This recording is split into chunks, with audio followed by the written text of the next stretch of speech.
So it's Christmas today for Anna's grandmother. She's getting started on a 24-day jump start. Ring the doorbell and walk away, babe. Come on, hurry up. Hey, say Merry Christmas. When she open the door.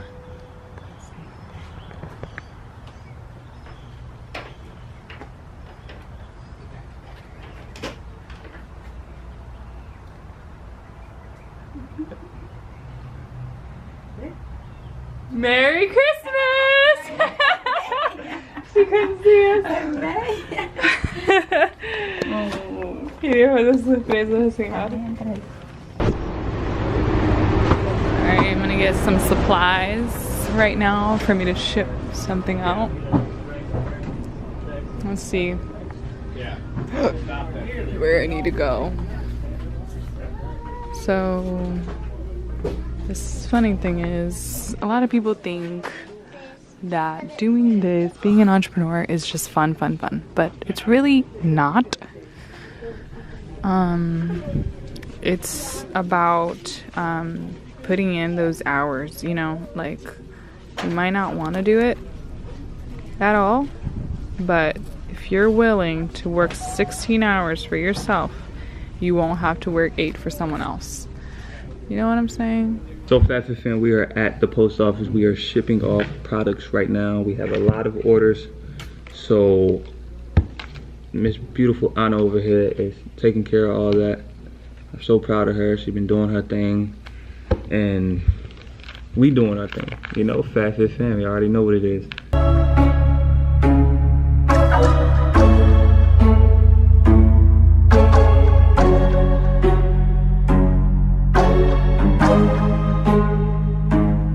So she's still in there. She got to take care of some other paperwork, but she's almost done. So proud of that girl right there. She's doing her thing. But now I'm in the car, me and AJ, and I'm bored, so we're gonna turn up a little bit. Jump! Go ahead and jump! What is up, you guys? So thank you for sticking till the end of this video.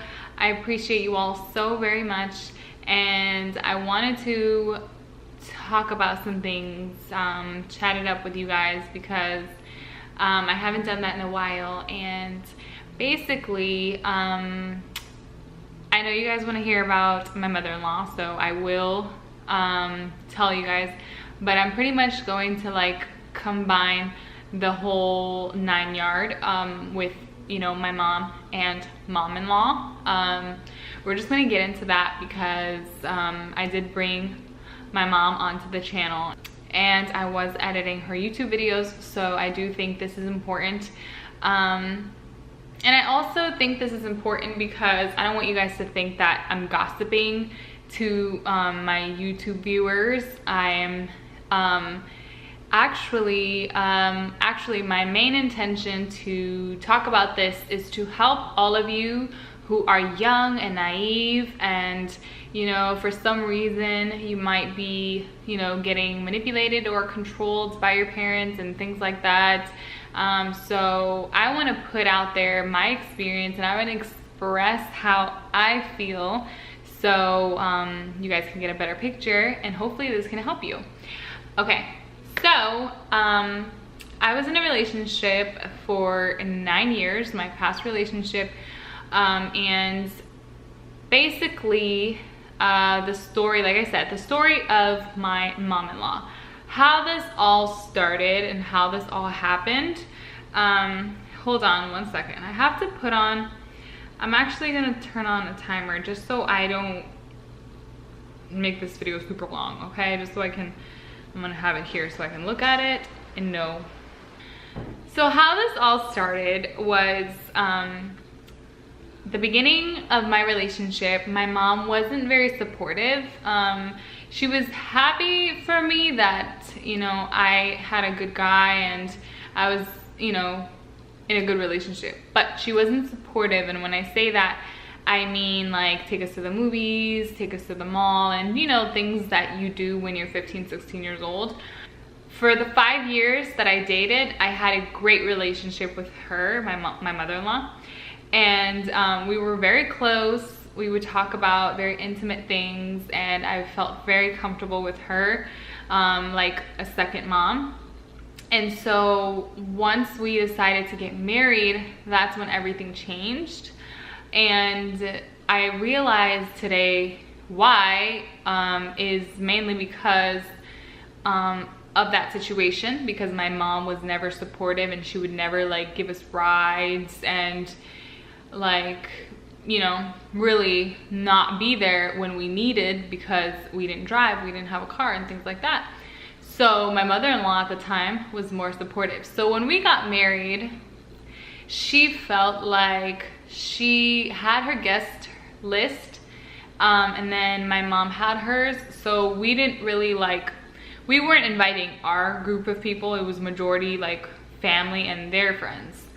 So they got in a little bit of like cattiness, because my mom-in-law felt that she didn't have to pay, even though she was inviting her group of people. She didn't have to pay because she had invested years, you know, 5 years of doing everything pretty much. So she felt like it was really unfair, which doesn't really make sense because it's your guest. But I understand. Today, I understand that it was because she realized that the wedding was what my mom wanted. It wasn't what I wanted, but I wasn't saying anything and I let things go down.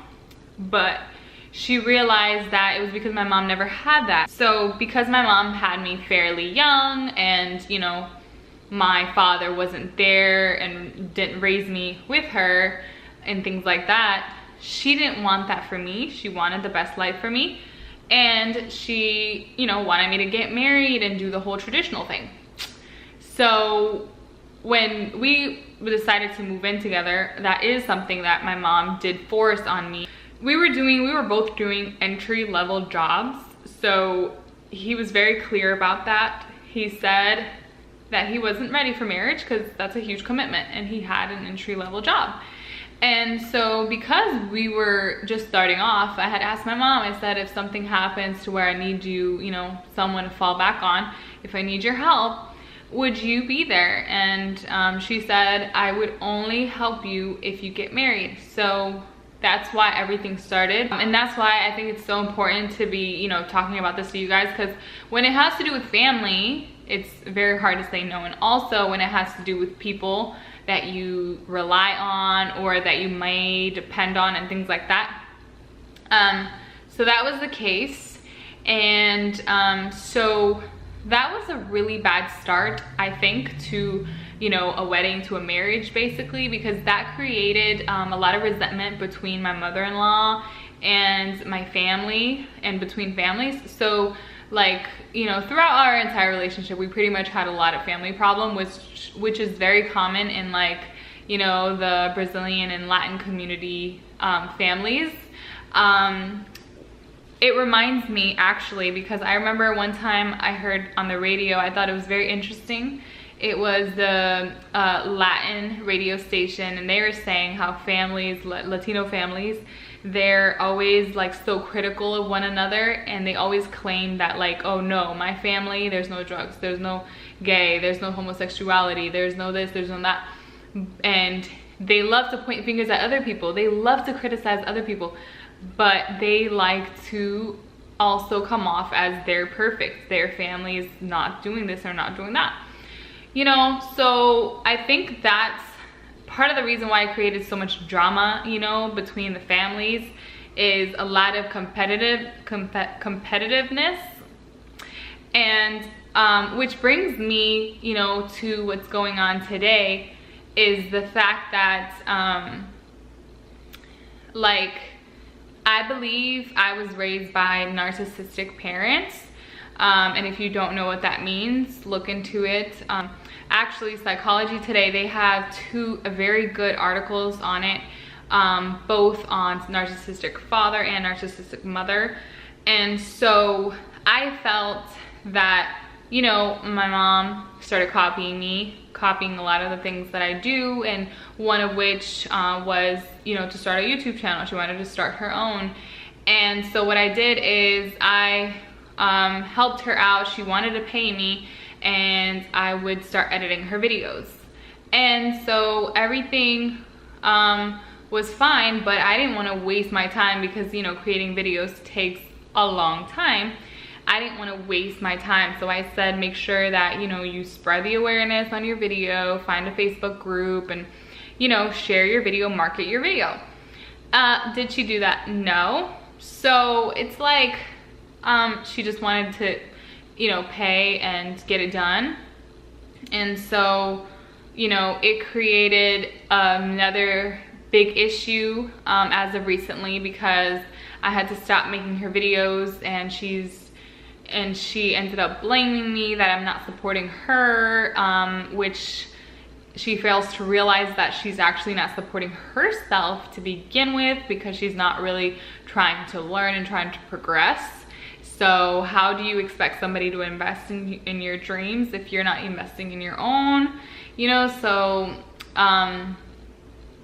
it's very hard when people are projecting the things they've never had.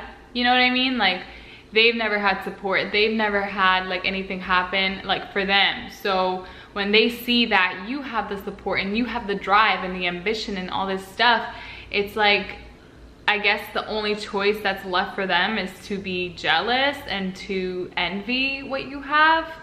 And so I'm a big believer in, you know, I don't compete with anybody. The biggest competition is when you look in the mirror, you know, like for you to work on yourself every day, like you have to wake up and like, one, check yourself. Always check yourself when you're wrong, you know, check your character. And two, you know, compete with yourself, really, like, who were you yesterday? And what are you doing to become, you know, better? What are you doing to improve yourself? You know, whether it's skills or whether it's your character. Like I said, I didn't know how to say no a lot of times, with a lot of different people. And so now that's a big lesson for me, you know, and I have to work on it. I have to change. I have to grow. I have to become stronger at being able to say no, you know. And I think that comes with not being afraid to hurt people's feelings, not being afraid, because it's like, if they hurt their feelings, that's their own fault. That you're not responsible for that. And so I think that's what's very funny about narcissistic parents, is they want you to feel guilty. They want you to feel the blame for everything, that you're not good enough, that you're not doing what you're supposed to be doing at this point in your life, you know? So I think it's funny. And I think it's funny for parents who want to control every single aspect of their kid's life. And I remember one of the reactions, for example, my mother-in-law, her reaction when she found out I had separated, which was a month after I had already done everything. Like, I had moved, everything was set and done. And her first reaction was, no, come back. No one has to know. I won't tell anyone, I promise. Which indicates that, you know, she was a gossiper, and she would talk a lot about me to other people, and you know, sometimes enjoy painting me in a bad light. So that was her first reaction, like, I promise, you know, I won't tell anyone. And then another reaction was, yeah, but, you know, like, I understand that you have certain things in your relationship, like you don't have chemistry, but what if you're with someone that ends up cheating on you? You know what I mean? So all of that stuff is literally instilling fear in your kids, you know, and that's what people don't understand. It's like, that might have been your experience, but that might not be, you know, her experience or your kid's experience. To another reaction was also like feeling like it was, you know, her fault, which, like I said, the only reason why someone would feel any type of guilt, it can only come down to if they feel themselves that they did something and that they could have affected, you know, your decision. It's just things that you don't ask for that happens, and in my opinion, you have to be ready for it. You know, you have to be ready. I think one of the biggest one of the biggest reasons too why I think this is so important for people to know about their parents is because people get it confused and they think that their parents love them, and so because they love me, they must want the best for me, and that's not always the case. It's kind of like the saying, like, they're not happy for you, but they're not happy for themselves either, you know? So it's like, if someone is not happy with themselves, or if someone doesn't love themselves, then how can they love you and care about you? You know, so I think that when you're a kid, when you're young, like in your, you know, in your mind, you think, well, they must want the best for me because they're my parents, they love me. You know, so I think that's where I went wrong, and now that I'm older and I can learn things like that, I always stand for this one thing, which is there's no such thing as bad people, but there's bad intentions, you know? So I think that's what it comes down to, and that's the most important thing about reading people, is just trying to figure out their true intentions. Yeah, so that's all I wanted to share with you guys. Make sure you always look, you know, don't get taken away by what people are saying. Don't be naive. Learn how to say no and look for the people's true intentions towards you. So that's my best advice, and I hope you guys enjoyed this video. I hope you got some insight from me. Make sure you know, do your research, look into that. Definitely gonna link those articles down below. They're very interesting for you guys to look over, and I'll catch you in my next video.